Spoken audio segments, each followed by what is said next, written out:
ಈ ರೀಡಿಂಗ್ ನಿಮಗೆ ಅನ್ವಯಿಸಿದರೆ ಅಥವಾ ರೆಸೊನೇಟ್ ಆದರೆ ಮಾತ್ರ ತೊಗೊಳ್ಳಿ, ಇಲ್ಲಾಂದರೆ ಬಿಟ್ಬಿಡಿ. ಇದು ಒಂದು ಜನರಲ್ ರೀಡಿಂಗ್ ಮಾತ್ರ ಆಗಿರುತ್ತೆ. ಕಾರ್ಡ್ಸ್ನ ಶಫಲ್ ಮಾಡಿದಾಗ ನನಗೆ ಫಸ್ಟ್ ಕಾರ್ಡ್ 4 ಆಫ್ ಕಪ್ಸ್ ಬಂದಿದೆ. ಫಸ್ಟ್ ಕಾರ್ಡ್ 4 ಆಫ್ ಕಪ್ಸ್ ಬಂದರೆ ಖಂಡಿತವಾಗ್ಲೂ ಯಾರನ್ನಾದರೂ ನೀವು ಮಿಸ್ ಮಾಡ್ಕೊಳ್ತಾ ಇದ್ದೀರಾ, ಅದರ್ ಪರ್ಸನ್ನ, ಅಥವಾ ಅದರ್ ಪರ್ಸನ್ ನಿಮ್ಮನ್ನು ಮಿಸ್ ಮಾಡ್ಕೊಳ್ತಾ ಇದ್ದರೆ 4 ಆಫ್ ಕಪ್ಸ್ ಕಾರ್ಡ್ ಬಂದಿರುತ್ತೆ. ಅಥವಾ ಸೀಕ್ರೆಟ್ ಟೆಕ್ಸ್ಟ್ ಅಂತ ಹೇಳ್ಬೋದು. ಕೆಲವೊಮ್ಮೆ 4 ಆಫ್ ಕಪ್ಸ್ ಬಂದರೆ ನೀವು ಯಾರಿಗೂ ಗೊತ್ತಾಗದೆ ಹಾಗೆ ಅಥವಾ ಸೀಕ್ರೆಟ್ಲಿ ಗುಟ್ಟಾಗಿ ಏನಾದರೂ ಮಾಡ್ತಾಯಿದ್ರು ಕೂಡ 4 ಆಫ್ ಕಪ್ಸ್ ಬಂದಿದೆ. ಮೇ ಬಿ ನಿಮ್ಮ ಪಾರ್ಟ್ನರ್ ಗುಟ್ಟಾಗಿ ಏನಾದರೂ ಮಾಡ್ತಾ ಇರ್ಬೋದು, ಅಥವಾ ನೀವು ನಿಮ್ಮ ಪಾರ್ಟ್ನರ್ಗೆ ತಿಳಿಸದೆ ಏನಾದರೂ ಮಾಡ್ತಾ ಇರ್ಬೋದು. ರೈಟ್ ನೌ ಮಿಸ್ಸಿಂಗ್ ಸಮ್ವನ್ ಅಂತ ಹೇಳ್ಬೋದು. ಅಥವಾ ಸಮಥಿಂಗ್ ಮಿಸ್ಸಿಂಗ್ ಅಂತ ಕೂಡ ಹೇಳುತ್ತೆ. ಮೇ ಬಿ ಯಾವುದಾದ್ರೂ ರೆಸಿಪಿ ಇರ್ಬೋದು. ನೀವು ಚೆನ್ನಾಗಿ ಕುಕ್ಕಿದ್ರೆ, ಏನೋ ಅಡುಗೆ ಮಾಡೋದು ಚೆನ್ನಾಗಿ ಬರ್ತಾಯಿದ್ರು ಕೂಡ ನಿಮಗೆ ಏನೋ ಮಿಸ್ ಆಗಿದೆ, ಅಡುಗೆ ಮಾಡಿ ನೋಡಿದ್ರೂ ಕೂಡ ಈ ರೆಸಿಪಿಯಲ್ಲಿ ಮಾಡೋ ವಿಧಾನದಲ್ಲಿ ಏನೋ ಮಿಸ್ ಮಾಡಿದ್ದೀನಿ ಅಂತ ನೀವು ಅಥವಾ ನಿಮ್ಮ ಪಾರ್ಟ್ನರ್ ಫೀಲ್ ಮಾಡ್ಬೋದು. ಫ್ಯಾಮಿಲಿ ಈಸ್ ಗುಡ್ ಅಂತ ಹೇಳುತ್ತೆ. ನಾಟ್ ಶ್ಯೂರ್ ಎನರ್ಜಿ ಅಂತ ಹೇಳ್ತೀವಿ. ಫಸ್ಟ್ ಕಾರ್ಡ್ ಏನಾಗುತ್ತೆ, ಏನಾಗ್ತಾ ಇದೆ ಅಂತ ಯಾವುದೂ ಕ್ಲಾರಿಟಿ ಇರೋದಿಲ್ಲ ಲೈಫಲ್ಲಿ ಅಂತ ಕೂಡ ಹೇಳ್ಬೋದು. ಸೆಕೆಂಡ್ ಕಾರ್ಡ್ ನನಗೆ ಸ್ಟ್ರೆಂತ್ ಕಾರ್ಡ್ ಬಂದಿದೆ. ಮೇ ಬಿ ನೀವು ಸಿಂಹ ರಾಶಿಯವ್ರ ಜೊತೆ ಕನೆಕ್ಟ್ ಆಗಿದ್ದರೂ ಕೂಡ ಸ್ಟ್ರೆಂತ್ ಕಾರ್ಡ್ ಬಂದಿರುತ್ತೆ. ಅಥವಾ ಕಾನ್ಫಿಡೆಂಟ್ ಕಮ್ಮಿ ಆಗಿದ್ದರೆ, ಲೈಫ್ ಮೇಲೆ ಭರವಸೆ ಕಮ್ಮಿ ಆಗಿದ್ರೂ ಕೂಡ ಸ್ಟ್ರೆಂತ್ ಕಾರ್ಡ್ ಬಂದಿರುತ್ತೆ. ನಿಮಗೆ ನಿಮ್ಮ ಪಾರ್ಟ್ನರ್ ಮೇಲೆ ಭರವಸೆ ಕಮ್ಮಿ ಆಗಿದೆಯೋ, ಅಥವಾ ನಿಮ್ಮ ಪಾರ್ಟ್ನರ್ಗೆ ನಿಮ್ಮ ಮೇಲೆ ಭರವಸೆ ಕಮ್ಮಿ ಆಗಿರ್ಬೋದು. Trying to see how far it will goes ಅನ್ನೋ ಹಾಗಿದೆ. ನೋಡೋಣ, ಎಷ್ಟು ದಿನ ಹೋಗುತ್ತೋ ಅಷ್ಟು ದಿನ ಜೊತೆಗಿರೋಣ. ಸ್ಟ್ರಗಲ್ ಅಂತ ಹೇಳ್ತೀನಿ ನಾನು. ಬೇಸಿಕಲಿ ಇದು ಒಂದು ಸ್ಟ್ರಗಲ್ ಆಗಿರುತ್ತೆ. ಡಿಸ್ಕನೆಕ್ಟಿವಿಟಿ ಫೀಲ್ ಇರುತ್ತೆ. ಜೊತೆಗಿದ್ದರೂ ಕೂಡ ಡಿಸ್ಕಂಫರ್ಟ್ ಫೀಲ್ ಇರುತ್ತೆ ಆ ಪರ್ಸನ್ ಜೊತೆ. ನಿಮ್ಗೆ ಅನಿಸುತ್ತೆ ನಿಮ್ಮ ಜೊತೆ ಫಿಸಿಕಲಿ ಇದ್ದರೂ ಕೂಡ ಅವ್ರ ಮೈಂಡ್ ಚೇಂಜ್ ಮಾಡಿದ್ದಾರೆ, ಅವ್ರ ಹಾರ್ಟ್ ಚೇಂಜ್ ಮಾಡಿದ್ದಾರೆ. ಮೊದಲಿನ ಸಲ ಇಲ್ಲ, ಅವರು ಸ್ಲೋಲಿ ಅವ್ರು ನಿಮ್ಮಿಂದ ದೂರ ಆಗ್ತಾ ಇದ್ದಾರೆ ಅಂತ ಅನ್ನಿಸ್ತಾ ಇದೆ ಕೆಲವರಿಗೆ. ಕೆಲವ್ರು ಮ್ಯಾರಿಡ್ ಇರ್ಬೋದು ಈ ಪ್ಲೇಸಲ್ಲಿ ಅಂತ ಕೂಡ ಹೇಳ್ಬೋದು. ಫ್ರೆಂಡ್ಸ್, ಇದು ಎಲ್ರಿಗೂ ಅನ್ವಯಿಸಲ್ಲ, ಕೆಲವರಿಗೆ ಮಾತ್ರ. ಥರ್ಡ್ ಕಾರ್ಡ್ ನನಗೆ 5 ಆಫ್ ಪೆಂಟಿಕಲ್ಸ್ ಬಂದಿದೆ. 5 ಆಫ್ ಪೆಂಟಿಕಲ್ಸ್ ಥರ್ಡ್ ಕಾರ್ಡ್ ಬಂದಿರ್ಬೋದು. ಲಾಜಿಕಲಿ ನೀವು ಥಿಂಕ್ ಮಾಡ್ತಾ ಇದ್ದೀರಾ. ಇತ್ತೀಚೆಗೆ ತುಂಬ ಪ್ರಾಕ್ಟಿಕಲ್ ಆಗ್ತಾ ಇದ್ದೀರಾ ನೀವು ನಿಮ್ಮ ಪಾರ್ಟ್ನರು. ಯಾವ ಕಾರಣ ದೂರ ಆಗೋಕ್ಕೆ ಅಂತ ಒಬ್ರಿಗೊಬ್ರು ಎಕ್ಸ್ಪ್ಲೇನ್ ಮಾಡ್ತಾ ಇದ್ದೀರಾ ಅಂತ ಹೇಳ್ಬೋದು. ನೀವೆಷ್ಟೇ ಲಾಜಿಕಲಿ ಟ್ರೈ ಮಾಡಿ, ಎಕ್ಸ್ಪ್ಲೇನ್ ಮಾಡಿ, ಅವ್ರು ತುಂಬ ದೂರ ಹೋಗಿದ್ದಾರೆ, ಮತ್ತೆ ನಿಮ್ಮ ಲೈಫಲ್ಲಿ ಮೊದಲಿನ ಥರ ಇರಲ್ಲ ಅಂತ ಕೂಡ ಕಾರ್ಡ್ ಹೇಳುತ್ತೆ. 5 ಆಫ್ ಪೆಂಟಿಕಲ್ಸ್, ನೀವು ಯಾವಾಗಲೂ ದುಡ್ಡಿಗೆ ಮಹತ್ವ ಕೊಡ್ತಿರೋ, ವಸ್ತುಗಳಿಗೆ ಮಹತ್ವ ಕೊಡ್ತಿರೋ, ನಿಮ್ಮ ಸ್ಟೇಟಸ್ಸಿಗೆ ಮಹತ್ವ ಕೊಡ್ತಿರೋ, ಅವ್ರ ಮೇಲೆ ನಿಮಗೆ ರೆಸ್ಪೆಕ್ಟ್ ಕಮ್ಮಿ ಆಗಿದೆ, ಕೇರ್ ಮಾಡ್ತಾ ಇಲ್ಲ ಅಂತ ಹೇಳ್ಬೋದು. ಅಷ್ಟೊಂದು ಮೊದಲಿನ ಥರ ಇರೋ ಒಂದು ಸೆಕ್ಯೂರಿಟಿ ಬಾಂಡ್ ಅವ್ರಿಗೆ ಫೀಲ್ ಆಗ್ತಾ ಇಲ್ಲ ಅಂತ ಹೇಳ್ಬೋದು, ನಿಮಗೂ ನಿಮ್ಮ ಪಾರ್ಟ್ನರ್ಗೂ. ಫೋರ್ತ್ ಕಾರ್ಡ್ ನನಗೆ ನೈಟ್ ಆಫ್ ಪೆಂಟಿಕಲ್ಸ್ ಬಂದಿದೆ. ಕೆಲವರು ನೈಟ್ ಆಫ್ ಪೆಂಟಿಕಲ್ಸ್ ಬಂದರೆ ಬ್ರೇಕಪ್ ಆಗಿದೆ, ಹ್ಯಾಪಿ ಟು ಸಿಂಗಲ್ ಅನ್ನೋ ಒಂದು ಲೈನ್ನ ಹೇಳ್ತಾ ಇದ್ದೀರಾ. ಕೆಲವ್ರಿಗೆ ಫೀಲ್ ರಿಜೆಕ್ಟೆಡ್ ಅಂತ ಹೇಳ್ಬೋದು. ನೈಟ್ ಆಫ್ ಪೆಂಟಿಕಲ್ಸ್ ನಿಮ್ಮನ್ನು ಯಾರೋ ರಿಜೆಕ್ಟ್ ಮಾಡಿದ್ದಾರೆ, ಅಥವಾ ರಿಜೆಕ್ಟೆಡ್ ಫೀಲ್ ಆಗ್ತಾ ಇದೆ ಇತ್ತೀಚೆಗೆ, ಅಥವಾ ನೀವು ಯಾರನ್ನಾದರೂ ರಿಜೆಕ್ಟ್ ಮಾಡ್ತಾ ಇದ್ದೀರಾ. ಕೇಳದೆ ನಿಮ್ಮನ್ನು ಬ್ಲಾಕ್ ಮಾಡ್ತಾ ಇದ್ದಾರೆ, ನಿಮ್ಮ ಕಾಲ್ನ ಪಿಕ್ ಮಾಡ್ತಾ ಇಲ್ಲ, ನಿಮ್ಮ ಕೈಗೆ ಸಿಗ್ತಾ ಇಲ್ಲ ಆ ಪರ್ಸನ್ ಅಂತ ಹೇಳ್ಬೋದು. ನಿಮ್ಮ ಇದಕ್ಕೆ ಸೂಟ್ ಆಗೋ ಪರ್ಸನ್ ಕೂಡ ಇಲ್ಲ. ಮೇ ಬಿ ತುಂಬ ಗುಡ್ ಲುಕಿಂಗ್ ಪರ್ಸನ್ ಅವರಾಗಿದ್ದಾರೋ ನೀವಾಗಿದ್ದಾರೋ ಏನೋ ಅವ್ರಿಗೆ ಒಂದು ಅನುಮಾನ. ನಿಮ್ಮಿಂದ ದೂರ ಆಗೋಕ್ಕೆ ಅವ್ರು ಟ್ರೈ ಮಾಡ್ತಾ ಇದ್ದಾರೆ ಅಂತ ಹೇಳ್ಬೋದು. ಫಿಫ್ತ್ ಕಾರ್ಡ್ ನನಗೆ 10 ಆಫ್ ಪೆಂಟಿಕಲ್ಸ್ ಬಂದಿದೆ. ಹಣ ತುಂಬ ಬರುತ್ತೆ ನಿಮಗೆ, ಹಣದ ಬಗ್ಗೆ ಯೋಚನೆ ಮಾಡಬೇಕಾಗಿಲ್ಲ, ಅಥವಾ ನಿಮ್ಮ ಪಾರ್ಟ್ನರ್ಗೂ ಸ್ಟೆಬಲ್ ಆಗಿದ್ರೆ ಅಂತ ಹೇಳ್ಬೋದು. ಕೆಲವ್ರಿಗೆ ಎಮೋಷ್ನಲ್ ಸ್ಟೆಬಿಲಿಟಿ ಬೇಕಾಗಿದೆ, ಎಮೋಷ್ನಲಿ ಯಾರಾದರೂ ಸಪೋರ್ಟ್ ಮಾಡಬೇಕು. ಟೂ ಮಚ್ ಕನ್ಸರ್ನ್ ಅಂತ ಹೇಳ್ಬೋದು. ಅನ್ಸರ್ಟನಿಟಿ ಇದೆ ಲೈಫಲ್ಲಿ ಅಂತ ಹೇಳ್ಬೋದು. ಯಾರೂ ನನಗೆ ಸಪೋರ್ಟ್ ಮಾಡೋರಿಲ್ಲ. ಎಲ್ಲ ಇದೆ, ದುಡ್ಡಿದೆ, ಸ್ಟೇಟಸ್ ಇದೆ, ನೇಮ್ ಇದೆ, ಫೇಮ್ ಇದೆ, ಬಟ್ ನನಗೆ ಯಾರೂ ಇಲ್ಲ ಅನ್ನೋ ಫೀಲಿಂಗ್ನಲ್ಲಿ ಕೆಲವ್ರು ಇದ್ದೀರಾ, ನೀವು ಅಥವಾ ನಿಮ್ಮ ಪಾರ್ಟ್ನರು. ಸಿಕ್ಸ್ತ್ ಕಾರ್ಡ್ ನನಗೆ ನೈಟ್ ಆಫ್ ಸೋರ್ಡ್ಸ್ ಬಂದಿದೆ.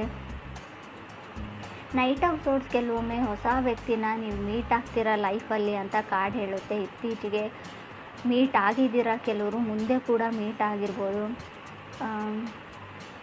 ಮೇ ಬಿ ಜನ ನಿಮ್ಮ ಬಗ್ಗೆ ಮಾತು ಹೇಳ್ತಾ ಇದ್ದಾರೆ ಅಥವಾ ಗಾಸಿಪ್ ಮಾಡ್ತಾ ಇದ್ದಾರೆ ಅಂತ ಕೆಲವರಿಗೆ ಅನ್ನಿಸ್ತಾ ಇದೆ. ಫ್ಯಾಮ್ಲಿಯಲ್ಲಿ ಗೊತ್ತಾಗಿರ್ಬೋದು ನಿಮ್ಮ ವಿಷಯ. ಸ್ಟ್ರಗಲ್ ಅಂತ ಹೇಳಲ್ಲ, ಸೊ ವಾರ್ನ್ ಕೂಡ ಮಾಡಿದ್ದಾರೆ, ನಾರ್ಮಲ್ ವಾರ್ನ್ ಇದೆ ಅದು. ಸೊ ಜನ ನಿಮ್ಮ ಬಗ್ಗೆ ಏನೇನೋ ಹೇಳ್ತಾ ಇದ್ದಾರೆ, ನಿಮ್ಮ ಫ್ರೆಂಡ್ ಸರ್ಕಲ್ ಇರ್ಬೋದು, ನಿಮ್ಮ ಕ್ಲಾಸಲ್ಲಿರ್ಬೋದು, ಜನ ನಿಮ್ಮನ್ನು ಅಬ್ಸರ್ವ್ ಮಾಡ್ತಾ ಇದ್ದಾರೆ, ಗಮನಿಸ್ತಾ ಇದ್ದಾರೆ ಅಂತ ಕಾರ್ಡ್ ಹೇಳ್ತಾ ಇದೆ. ಸೊ ಯಾವುದಕ್ಕೂ ಕೇರ್ಫುಲ್ ಆಗಿರಿ ಅಂತ ಹೇಳ್ತೀನಿ. 7th ಕಾರ್ಡ್ ನನಗೆ ಕಿಂಗ್ ಆಫ್ ಕಪ್ಸ್ ಬಂದಿದೆ. King of cups may be ವೃಶ್ಚಿಕ ರಾಶಿಯವ್ರ ಜೊತೆ ನೀವು ಕನೆಕ್ಟ್ ಆಗಿರ್ಬೋದು. ಸೊ ಕಿಂಗ್ ಆಫ್ ಕಪ್ಸ್ ಬಂದಿರುತ್ತೆ. ಸೊ ಅಥವಾ ನೀವು ಒಂದು ರಿಯಲ್ ಲವ್ನ, ಟ್ರೂ ಲವ್ನ ಹುಡುಕ್ತಾ ಇದ್ದರೆ, ನಿಜವಾದ ಪ್ರೀತಿನ ಹುಡುಕ್ತಾ ಇದ್ದರೆ ಕೂಡ ಕಿಂಗ್ ಆಫ್ ಕಪ್ಸ್ ಬಂದಿರುತ್ತೆ 7th ಪ್ಲೇಸಲ್ಲಿ. ಕೆಲವ್ರಿಗೆ ನಾನು ಆಗಲೇ ಹೇಳಿದೆ, ಇಂಟ್ರೆಸ್ಟ್ ಕಮ್ಮಿ ಆಗಿದೆ, ಸ್ಲೋಲಿ ನಿಮ್ಮಿಂದ ದೂರ ಸರಿತಾ ಇದ್ದಾರೆ ಅಂತ ಹೇಳ್ಬೋದು. ಸೊ ಅವ್ರು ನಾರ್ತ್ ಪೋಲ್ ಆದರೆ ನೀವು ಸೌತ್ ಪೋಲ್ ಆಗ್ತಾ ಇದ್ದೀರಾ, ಗೊತ್ತಾಗ್ತಾ ಇಲ್ಲ. ಸಡನ್ನಾಗಿ ಯಾವಾಗ ಆ ವ್ಯಕ್ತಿ ಚೇಂಜ್ ಆದರೂ, ಯಾಕೆ ಚೇಂಜ್ ಆದರೂ, ಪ್ರಾಕ್ಟಿಕಲಿ ಲಾಜಿಕಲಿ ಏನೋ ಥಿಂಕ್ ಮಾಡ್ತಾ ಇದ್ದಾರೆ ಅವರು. ತುಂಬ ಲಾಜಿಕಲ್ ವೇಸ್ನಲ್ಲಿ ಥಿಂಕ್ ಮಾಡಿದರೆ, ಎಲ್ಲದಕ್ಕೂ ಲಾಜಿಕ್ನ ಹುಡುಕ್ತಾ ಹೋದರೆ ಲೈಫಲ್ಲಿ ನಿಮಗೆ ರಿಯಲ್ ಆಗಿ ನೀವು ಲೈಫ್ನ ಲೀಡ್ ಮಾಡೋ ಲಾಜಿಕ್ನೇ ನೀವು ಮರ್ತು ಬಿಡ್ತೀರಾ ಅಂತ ಹೇಳ್ಬೋದು. ಖುಷಿಯಾಗಿರೋ ಲಾಜಿಕ್ನೇ ಕೆಲವರು ಮರೀತಾ ಇದ್ದೀರಾ. ನೀವು ನಿಮ್ಮ ಪಾರ್ಟ್ನರ್ಗೂ ಅವರು ರಿಯಲೈಸೇಷನ್ ಮಾಡ್ಕೊಳ್ತಾ ಇಲ್ಲ ಅವ್ರು ಏನು ಕಳ್ಕೊಳ್ತಾ ಇದ್ದಾರೆ ಅಂತ. ಸೊ 8th ಕಾರ್ಡ್ ನನಗೆ 10 ಆಫ್ ಕಪ್ಸ್ ಬಂದಿದೆ. ಸೊ ರಿಯಲೈಸೇಷನ್, ತುಂಬ ಟಾಕ್ಸಿಕ್ ಎನರ್ಜಿ ಇದೆ ಅಂತ ಅವ್ರು ಅಂದ್ಕೊಂಡಿದ್ದಾರೆ. ಡೋಂಟ್ ನೋ ಏನು ಮಾಡಬೇಕು, ಇದನ್ನು ಹೇಗೆ ಸರಿಪಡಿಸ್ಬೇಕು ಅನ್ನೋ ಓವರ್ ಥಿಂಕಿಂಗ್ ಇದೆ. ಬಟ್ ಅಲ್ಲಿ ಏನೂ ಇಲ್ಲ, ಎಲ್ಲನೂ ಇದೆ, ಎಲ್ಲ ಖುಷಿ ಇದೆ. ಸೊ ಅವರು ಖುಷಿಯಾಗಿದ್ದರೆ ಖಂಡಿತ ಆಗುತ್ತೆ. ಈಗೋ ಪ್ರಾಬ್ಲಮ್ ಇದೆ ಅಂತ ಹೇಳ್ಬೋದು. ನಾನು ಸೋಲಲ್ಲ, ಅವರೇ ಸೋಲಬೇಕು. ಸೊ ತುಂಬ ಒಂದು ಟೆಕ್ಸ್ಟು ಅಥವಾ ಒಂದು ಕಾಲ್ಗೆ ಆನ್ಸರ್ ಮಾಡಿದರೆ ಏನಾದರೂ ಆಗುತ್ತಾ, ಮೊದಲಿನ ಥರ ಯಾಕೆ ಇರೋಕ್ಕಾಗಲ್ಲ ಅಂತ ಕೂಡ ನೀವು ಯೋಚನೆ ಮಾಡಬೇಕು ಮಿಥುನ ರಾಶಿಯವ್ರು, ನೀವು ಅಥವಾ ನಿಮ್ಮ ಪಾರ್ಟ್ನರು. ಸೊ ಇಲ್ಲಿ ಯಾವುದೇ ತೊಂದರೆ ಇಲ್ಲ, ಥರ್ಡ್ ಪಾರ್ಟಿ ಇಲ್ಲ, ಯಾರೂ ಇಲ್ಲ. ನೀವು ಅಂದ್ಕೊಂಡಿರ್ಬೋದು ಯಾರಾದರೂ ಇರ್ಬೋದಾ ಅಂತ, ಆ ಥರ ಯಾರೂ ಇಲ್ಲ. 9th ಕಾರ್ಡ್ ನನಗೆ ಹೈ ಪ್ರೀಸ್ಟಿಸ್ ಬಂದಿದೆ. ಹೈ ಪ್ರೀಸ್ಟಿಸ್ ಬಂದಿರೋದ್ರಿಂದ ಕೆಲವರು ಟಾಕ್ಸಿಕ್ ರಿಲೇಷನ್ಶಿಪ್ನ ಬಿಟ್ಟು ಮೂವ್ ಆನ್ ಆಗ್ತಾ ಇದ್ದರೆ, ಆ ಥರ ಇದ್ದರೆ ಓಕೆ ಬಿಡ್ಬೋದು.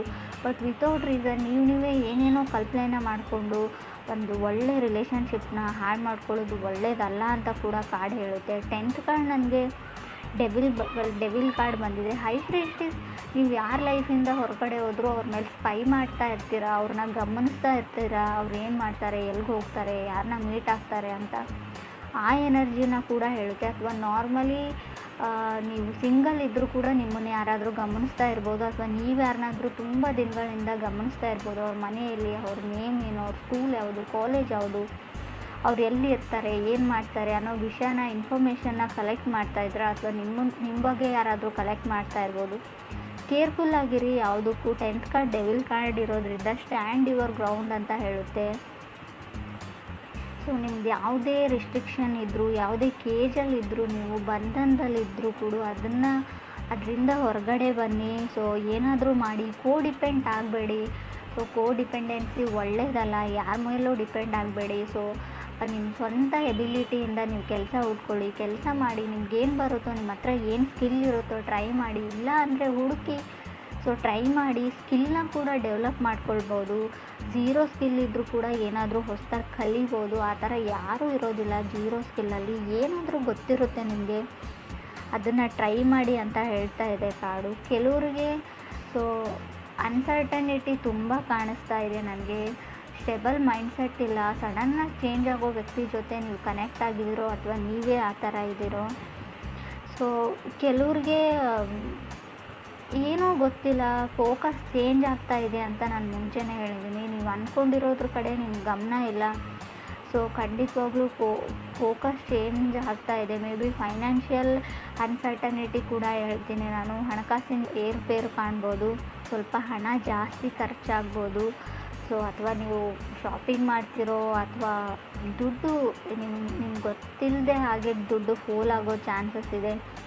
ಗಮನ ದುಡ್ಡಿನ ಬಗ್ಗೆ ಇರಲಿ ಅಂತ ಕೂಡ ಹೇಳುತ್ತೆ. ಸೊ ಲುಕ್ಸ್ ಬಗ್ಗೆ ಯೋಚನೆ ಮಾಡಬೇಡಿ. ಇಲ್ಲಿ ಜಾಸ್ತಿ ತುಂಬ ನಾನು ಹೇಗಿದ್ದೀನಿ, ಅಪಿರೆನ್ಸ್ ಬಗ್ಗೆ ತುಂಬ ಯೋಚನೆ ಮಾಡ್ತಾ ಇದ್ದೀರಾ. ನಾನು ಚೆನ್ನಾಗಿಲ್ಲ, ನಾನು ಚೆನ್ನಾಗಿದ್ದೀನಿ, ನಾನು ದಪ್ಪ ಇದ್ದೀನಿ, ನಾನು ತುಂಬ ತೆಳ್ಳಗಿದ್ದೀನಿ.